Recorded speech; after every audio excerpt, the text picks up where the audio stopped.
हरे कृष्णा। तर भगवद्गीता काय आहे? भगवद्गीता एका मॅन्युअल सारखी आहे।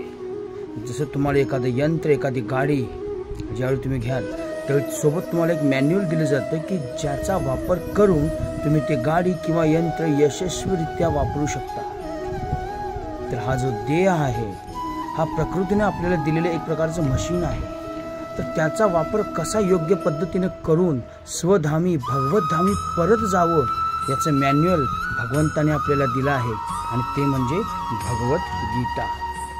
तर या भगवद्गीतेमध्ये भगवंतांनी सुंदर उपदेश दिलेले आहेत की ज्याचा अनुग्रहण करून आपण भगवंताविषयी प्रेम भक्ती जागृत करू शकतो। आणि असं केल्याने काय होईल? मुखी नाम हाती मोक्ष ऐसी साक्ष बहुतांची अवघी लाभ होती या चिंतने नाम संकीर्तन बोलण्याचे। हरे कृष्ण।